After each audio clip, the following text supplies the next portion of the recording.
افسوس ہوا، میری محنت ضائع ہو گئی، میری پلاننگ فیل ہو گئی۔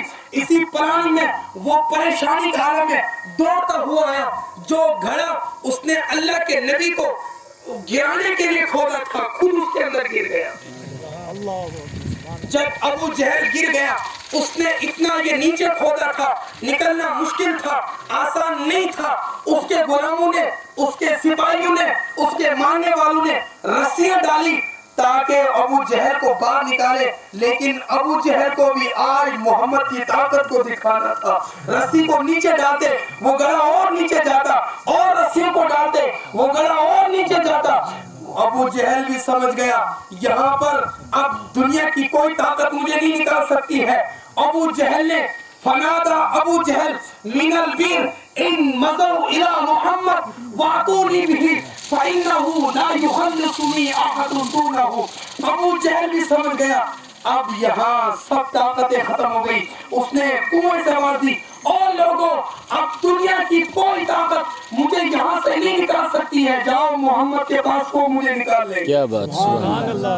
اب جو غلام تھے وہ غلام ڈرتے ڈرتے میرے آقا کریم کے پاس گئے، سوچ رہے تھے کہ ہم محمد کے پاس جائیں گے کہ ابو جہل کو نکالو، محمد تو یہی کہے گا تم نے میرے لیے کھودا تھا، میں تمہیں کیوں نکالوں گا۔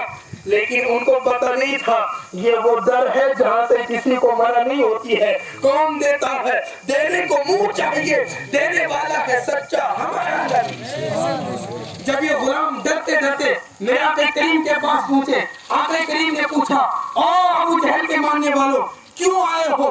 انہوں نے کہا ہمارا آقا، ہمارا ابو جہل، ہمارا سردار گھڑے کے اندر گرا ہے، آپ تشریف لائیں، اس کو نکالیں، آپ کے علاوہ اس کو کوئی نہیں نکال سکتا ہے۔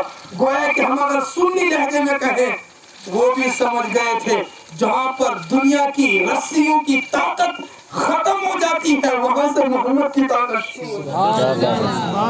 میرے آقا کریم نے منع نہیں کیا، میرے آقا کریم چل دیے اور ابو جہل کے پاس آئے اور ابو جہل سے کہا او ابو جہل ان اخرجتک من هذا البئر اتؤمن بالله ورسوله۔ کہا ابو جہل اگر میں تجھے نکالتا ہوں کیا تو وعدہ کرتا ہے کہ تو محمد پر ایمان لائے گا؟ کیا تو وعدہ کرتا ہے تو اللہ پر ایمان لائے گا؟ کیا تو وعدہ کرتا ہے تو قرآن پر ایمان لائے گا؟ کیا تو وعدہ کرتا ہے تو ان بتوں کو چھوڑ دے گا؟ ابو جہل نے کہا ہاں محمد تو مجھے نکال دے، میں قرآن پر بھی ایمان لاؤں گا، میں تجھ پر بھی ایمان لاؤں گا، میں اللہ پر بھی ایمان لاؤں گا۔ لیکن آپ نے یہ دیکھا ہوگا کہ کچھ لوگ ہمارے اندر بھی موجود ہیں یہاں پر جو سنیوں کے علاوہ ہیں، کہتے ہیں ذاتوں کو مت مانو، ولیوں کو مت مانو، حضور سے محبت مت کرو، ختم مت پڑھو۔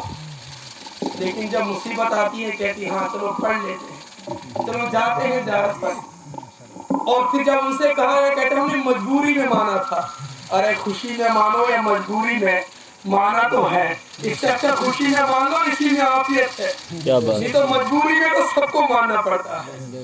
ابو جہل نے کہا ہاں محمد میں تجھ پر ایمان لاؤں گا، تیرے اللہ پر بھی ایمان لاؤں گا، تیری کتاب پر بھی ایمان لاؤں گا، مجھے اس سے نکال دے۔ اب اللہ کے نبی نے رسی نہیں، اب دنیا کی کوئی منجنیق نہیں، کوئی آلہ نہیں، اللہ کے نبی نے اپنا دست نور، اپنا دست برکت، اپنا دست فیض، اپنا دست قدرت نیچے کیا، ابو جہل اوپر آ گیا۔